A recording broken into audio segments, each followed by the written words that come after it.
கேளுங்க 150 ரூபாங்க 150 ரூபாய்க்கு 60 160 ரூபா 170 170 பேர் சொல்லுங்க அஜ்மீர் 170 சப்போர்ட் பண்ணனும்னா தேவைப்பட்டாங்க சொல்லுவாரு கம்மியில சரக்கு மர இல்ல கணவாய் இருக்கு வாங்க இத கூட்டிட்டு வாங்க கேளுங்க 150 ரூபாங்க 150 ரூபாய்க்கு 60 170 180 180 190 230 240 ரூபா 240 அங்கு மாமா 240 அங்கு மாமா எங்க கடந்து வந்தாரு இல்ல ரோட் நாடு தான் போறீங்க 400 410 420 450 460 470 480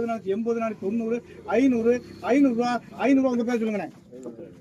300 ரூபா முடிச்சு 10 முடிச்சு 20 முடிச்சு 50 முடிச்சு 60 முடிச்சு 70 முடிச்சு 80 முடிச்சு 90 400 410 420 430 440 440 ரூபா அங்கு மாமா எடுங்க மாமா கேளுங்க 300 ரூபா முடிச்சு 10 முடிச்சு 20 முடிச்சு 50 முடிச்சு 60 முடிச்சு 70 முடிச்சு 80 முடிச்சு 90 400 410 420 430